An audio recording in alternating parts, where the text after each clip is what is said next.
او لوگوں، آج ایک معمولی سی مسجد بنا لیتے ہیں تو ہم کتنا فخر کرتے ہیں۔ سوچو ابراہیم اور اسماعیل علیہ السلام نے اللہ کی عبادت کا پہلا گھر خانہ کعبہ بنایا، اور کیسے بنایا؟ اللہ کے نبی فرماتے ہیں اسماعیل پتھر اٹھا اٹھا کے لاتے تھے اور ابراہیم خانہ کعبہ کی عمارت کو بناتے چلے جاتے تھے۔ اس بلڈنگ کا مستری ابراہیم ہے اور اس بلڈنگ کا لیبر اسماعیل ہے۔ ہائے ہائے، اس بلڈنگ کے کیا کہنے، اس عمارت کے کیا کہنے جس کا معمار ابراہیم ہو اور جس میں لیبر کا کام کر رہا ہو اسماعیل جیسا پیغمبر۔ اور جب دونوں خانہ کعبہ کی تعمیر کر رہے تھے، قرآن کریم بیان کرتا ہے وَإِذْ يَرْفَعُ إِبْرَاهِيمُ الْقَوَاعِدَ مِنَ الْبَيْتِ وَإِسْمَاعِيلُ رَبَّنَا تَقَبَّلْ مِنَّا إِنَّكَ أَنْتَ السَّمِيعُ الْعَلِيمُ۔ دونوں باپ بیٹے کی زبان پر کوئی گھمنڈ نہیں ہے، کوئی غرور نہیں ہے، کوئی ناز نہیں ہے۔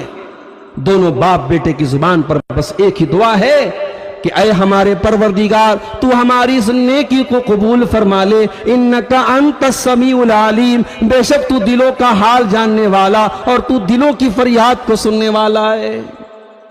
اس کے بعد پھر ابراہیم علیہ السلام ایک دعا کرتے ہیں، رب اجعلنی مقیم الصلاۃ ومن ذریتی ربنا وتقبل دعا۔ اے اللہ، تو مجھے بھی نماز قائم کرنے والا بنا، میرے بچوں کو بھی نماز قائم کرنے والا بنا۔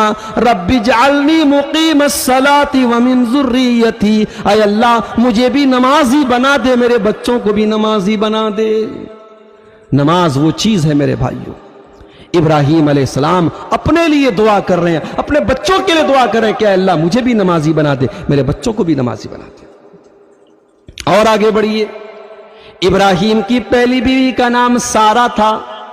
سارہ بہت خوبصورت تھی، بہت خوبصورت تھی۔ ایک مرتبہ حضرت ابراہیم اپنی بیوی سارہ کے ساتھ جا رہے تھے، مصر کے پاس سے گزر ہوا۔ مصر کا بادشاہ بڑا بدچلن تھا، بڑا ظالم تھا۔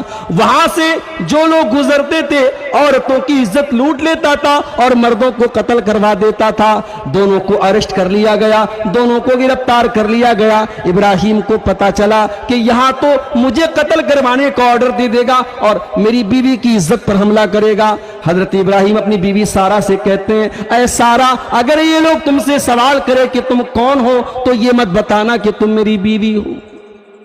اس کا مطلب یہ ہوا کہ کبھی ایسا موقع آئے کہ جب جان خطرے میں پڑ جائے تو بظاہر ایسی بات بولی جا سکتی ہے جو بظاہر غلط ہو۔ یہاں تو ابراہیم علیہ السلام نے ایسی بھی کوئی بات نہیں بولی تھی، بس ایک گول مول بات کہی تھی۔ کہا کہ اے میری بیوی سارہ، اگر یہ لوگ تم سے پوچھے کہ تم کون ہو تو تم کہہ دینا کہ تم میری بہن ہو، اور اس میں کوئی جھوٹ بات بھی نہیں ہے۔ اس وقت روئے زمین پر اگر ایمان والا کوئی ہے تو ایک میں ہوں، ایک تم ہو۔ اگرچہ رشتے کے اعتبار سے تم میری بیوی ہو لیکن ایمان کے رشتے کے اعتبار سے تم میری بہن ہو۔ اگر وہ سوال کرے تو تم مجھے اپنا بھائی کہنا اور اپنے آپ کو تم میری بہن کہنا۔ بہرحال ابراہیم علیہ السلام کو اریسٹ کر لیا گیا اور سارہ کو بادشاہ کے پاس لے کے جایا گیا۔ بخاری شریف کے الفاظ ہیں، حضرت سارہ کے پاس جب اس ظالم بادشاہ نے دست درازی کی کوشش کی، ان کی عزت پر ہاتھ ڈالنے کی کوشش کی، ان کے جسم کو ٹچ کرنے کی کوشش کی، جیسے ہی ہاتھ آگے بڑھایا حضرت سارہ نے بددعا کر دی اور اس کا ہاتھ پتھر کے جیسا ہو گیا۔ او لوگو، تم کہتے ہو وہابی، اہل حدیث کرامتوں کو نہیں مانتے، آؤ ہم تمہیں بتاتے ہیں کرامت کس کو کہتے ہیں۔ دیکھو یہ سارہ کی کرامت ہے۔ ہم کرامتوں کو مانتے ہیں لیکن کرامتوں کے نام پر جھوٹے سچے واقعات کو نہیں مانتے۔ یہ سارہ کی کرامت نہیں تو اور کیا ہے؟ سارہ کی کہ بدن کو ٹچ کرنے کے ارادے سے جیسے ہی ظالم نے ہاتھ بڑھایا اس کا ہاتھ پتھر کے جیسا ہو گیا۔ جب اس نے دیکھا میرا ہاتھ کام نہیں کر رہا ہے، اس نے کہا اچھا تم دعا کر دو میں صحیح ہو جاؤں، میں دوبارہ تم کو ٹچ نہیں کروں گا۔ حضرت سارہ نیک بندی تھی، اللہ کی بھولی بھالی بندی تھی، انہوں نے دعا کر دی، اس کا ہاتھ ٹھیک ہو گیا۔ اس نے پھر دوبارہ ہاتھ آگے بڑھایا، پھر انہوں نے بد دعا کی، پھر اس کا ہاتھ پتھر کے جیسا ہو گیا۔ 3 بار ایسا ہوا، تیسری بار جب اس نے دیکھا کہ میں ان کو ہاتھ بھی نہیں لگا سکتا، اس نے حضرت سارہ کو جانے دیا، اور اس کے پاس ایک عورت تھی جس کا نام ہاجرہ تھا، جو اس کے پہلے کے بادشاہ کی بیٹی تھی، شہزادی تھی، مگر اس نے لونڈی بنا کے رکھا ہوا تھا، اس کو گرفتار کر کے قید کر کے رکھا ہوا تھا۔ اس نے حضرت سارہ کو گفٹ کے طور پر ہاجرہ دے دی، جو اس سے پہلے کے بادشاہ کی بیٹی تھی، شہزادی تھی۔ اور حضرت سارہ جب ہاجرہ کو لے کر کے آئی ہیں تو بخاری کے الفاظ ہیں، حضرت ابراہیم علیہ السلام نماز پڑھ رہے تھے۔ غور کرو میرے بھائی، بیوی کی عزت پر حملہ ہو رہا ہے، شوہر قید خانے میں اور جیل کی کوٹری میں ہے، شوہر کچھ نہیں کر سکتا ہے، مگر کم سے کم نماز پڑھ کر کے اپنے اللہ سے دعا تو کر سکتا ہے کہ اے اللہ میری بیوی کی عزت و آبرو کی حفاظت کر۔ ابراہیم علیہ السلام یہی کام کر رہے تھے، نماز پڑھ رہے تھے اور اپنی بیوی کی عزت و آبرو کی حفاظت کی دعائیں کر رہے تھے۔ بخاری کے الفاظ ہیں، حضرت سارہ پہنچی اور دیکھا کہ شوہر نامدار نماز پڑھ رہے ہیں اور میرے لیے دعا کر رہے ہیں، تو دور سے انہوں نے آواز لگائی، رد اللہ قید الفاجر واقدم ہاجر، اے میرے سرتاج، آپ کی دعا اللہ تعالیٰ نے قبول کر لی اور اس بدچلن انسان کی چال کو اللہ نے ناکام کر دیا ہے، اور اللہ نے گفٹ کے طور پر ہاجرہ بھی ہم کو دے دیا ہے۔ یہ ہے نماز کی برکت کہ نماز کی وجہ سے اللہ تبارک و تعالیٰ نے سارہ کی عزت و آبرو کی حفاظت بھی فرمائی، اور ابراہیم علیہ السلام کو دوسری بیوی ہاجرہ کی شکل میں ملی، جس سے ان کو پہلی اولاد حضرت اسماعیل کی شکل میں پیدا ہوئی تھی۔ میرے بھائیوں، یہ نماز کی اہمیت ہے، ہم اور آپ غور کریں۔ آج ابراہیم کی یہ سنت تو ہمیں یاد ہے کہ ہم جانور کے گلے پر چھری چلا رہے ہیں، ابراہیم کی یہ سنت ہم بھول گئے کہ مصیبتوں میں، پریشانیوں میں ہمیں نماز کا خیال نہیں آتا۔ آج ہم رونا روتے ہیں، حکومتوں کا رونا روتے ہیں، ہمارے ساتھ ظلم ہو رہا ہے، ہمارے ساتھ یہ ہو رہا ہے، ہمارے ساتھ یہ ہو رہا ہے، لیکن ہم مسجدوں میں آ کر کے اللہ کی بارگاہ میں سر جھکانا نہیں چاہتے۔ علامہ اقبال کہتے ہیں، وہ ایک سجدہ جسے تو گراں سمجھتا ہے، وہ ایک سجدہ جسے تو گراں سمجھتا ہے، ہزار سجدوں سے دیتا ہے آدمی کو نجات۔ او لوگو، تم ایک اللہ کے آگے سجدہ کرنے والے بن جاؤ، ہزاروں لوگوں کے آگے جھکنے سے تم بچ جاؤ گے، ایک اللہ کے آگے سجدہ کرنے والے بن جاؤ، کسی اور کے در پہ تمہیں جھکنا نہیں پڑے گا۔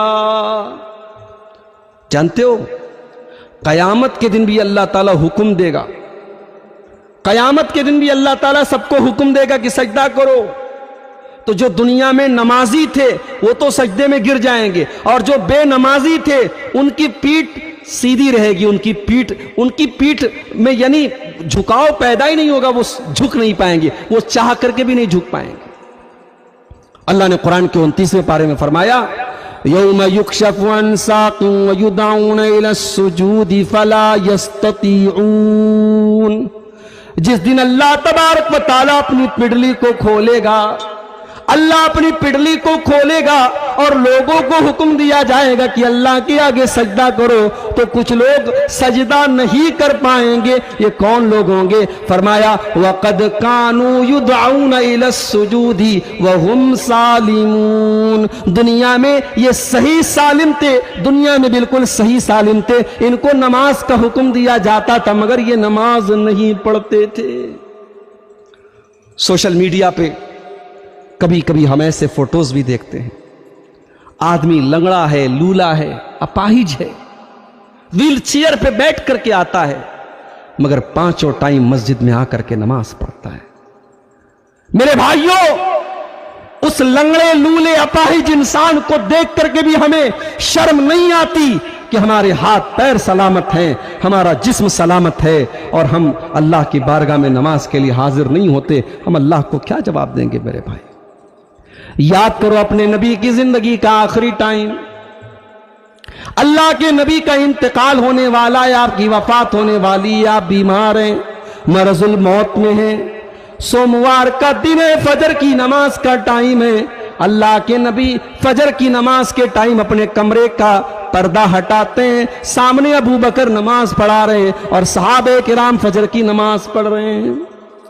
حضرت ابو بکر نماز پڑھا رہے ہیں اور صحابہ کرام نماز پڑھ رہے ہیں. یہ منظر دیکھ کر کے اللہ کے نبی کے چہرے پر روشنی آ جاتی ہے, اللہ کے نبی کا چہرہ چمک اٹھتا ہے. فتبسم, اور اللہ کے نبی مسکرانے لگتے ہیں. کیوں مسکرا رہے ہیں آپ؟ نبی کا آخری ٹائم ہے, فجر کے ٹائم یہ منظر ہے, اور چاشت کے ٹائم اللہ کے نبی کا انتقال ہو جاتا ہے تھوڑی ہی دیر کے بعد, زیادہ ٹائم اس کے بعد نہیں گزرا. غور کرو میرے بھائی, نبی اکرم کیوں دیکھ کر کے مسکرا رہے ہیں؟ کیونکہ آپ کو یہ محسوس ہو رہا ہے کہ میرا مشن کامیاب ہے, میرا مشن کامیاب ہے. میرے صحابہ میرے جانے کے بعد بھی نماز کو قائم کر رہے ہیں, ابو بکر نماز پڑھا رہے ہیں اور صحابہ کرام نماز پڑھ رہے ہیں. میرا مشن سکسیسفل ہے, میری محنت کامیاب ہے. یہ منظر دیکھ کر کے اللہ کے نبی مسکراتے ہیں. او لوگو, اگر آج اللہ کے نبی ہوتے اور آج ہمارا حال دیکھ لیتے تو سوچو آپ کیا محسوس کرتے. آپ پردہ ہٹاتے اور دیکھتے میری امت کے زیادہ تر لوگ تو فجر میں سوئے رہتے ہیں, میری امت کے زیادہ تر لوگ تو 5 ٹائم کی نماز میں غائب رہتے ہیں. کتنے ایسے لوگ ہیں جو جمعہ کے دن مسجد میں آتے ہیں اور 5 ٹائم کی نماز وہ نہیں پڑھتے ہیں. کتنے گھر ایسے, کتنے خاندان ایسے, کتنی فیملی ایسی ہے کہ پورے گھر میں ایک انسان بھی نماز پڑھنے والا نہیں ہے. وہ لوگوں, اگر آج کا دور ہوتا اور اللہ کے نبی اپنے کمرے کا پردہ ہٹاتے تو سوچو ہمارا حال دیکھ کر کے آپ کو کتنی تکلیف ہوتی, آپ کو کتنا درد ہوتا, آپ کتنی تکلیف محسوس کرتے.